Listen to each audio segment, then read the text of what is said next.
pintura ng Kalaway. Nakatulong ko 1,000 daw, isang pahid. Yung bayad 1,000, isang pahid. Ang mahal naman.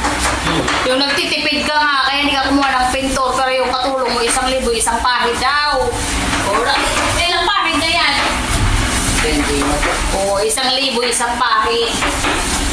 Pero mahal.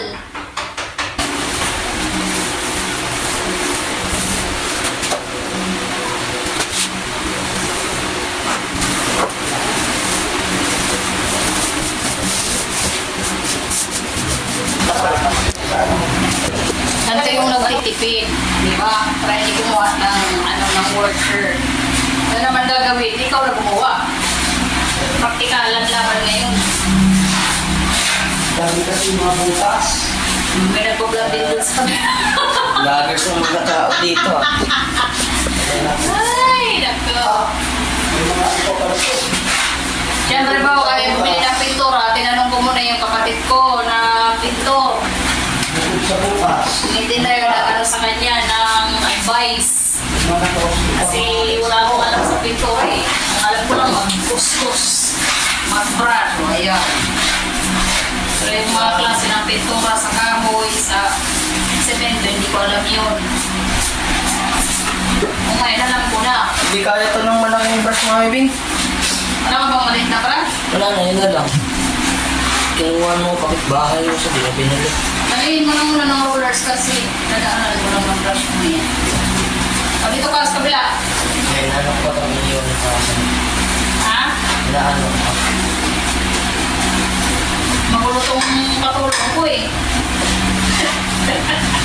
Bagong gising kasi.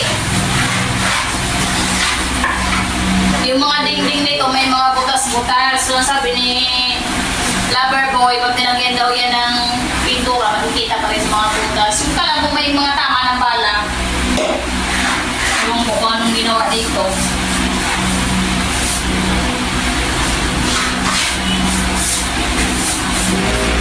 Si Thea na doon sa kabilang bahay kasi masyadong ano yung amoy.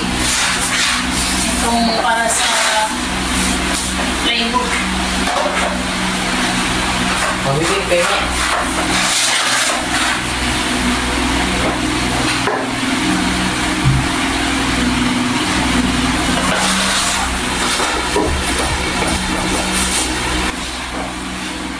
Ganito rin naman yung nangyari dun sa bahay na tinitira namin eh.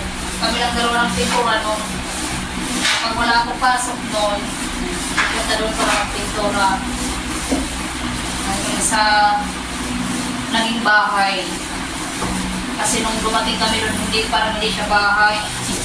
Horror. Parang horror house. O kami lang, usap-usap kung anong magandang kulay. Pag walang pasok, kahit nga gabi, pinipinturahan namin yun. Sa mag-hire ka pa ng pintor. Kapatid ko sabi ko na trabaho niya yan, nagpintura.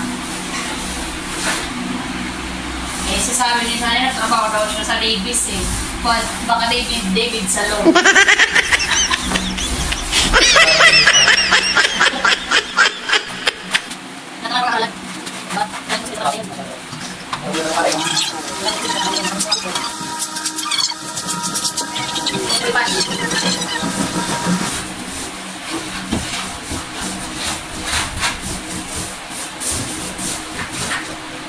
Parang mali kaya yung masuk-consult ka.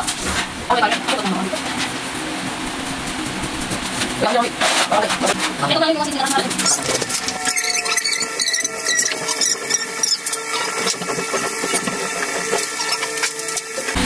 Isang side pa lang yan, wala pa yan sa ano, wala pa sa semento. So, dito pa lang yan sa ginawa namin partition sa kwarto. So, abangan nyo yung sa dingding namin.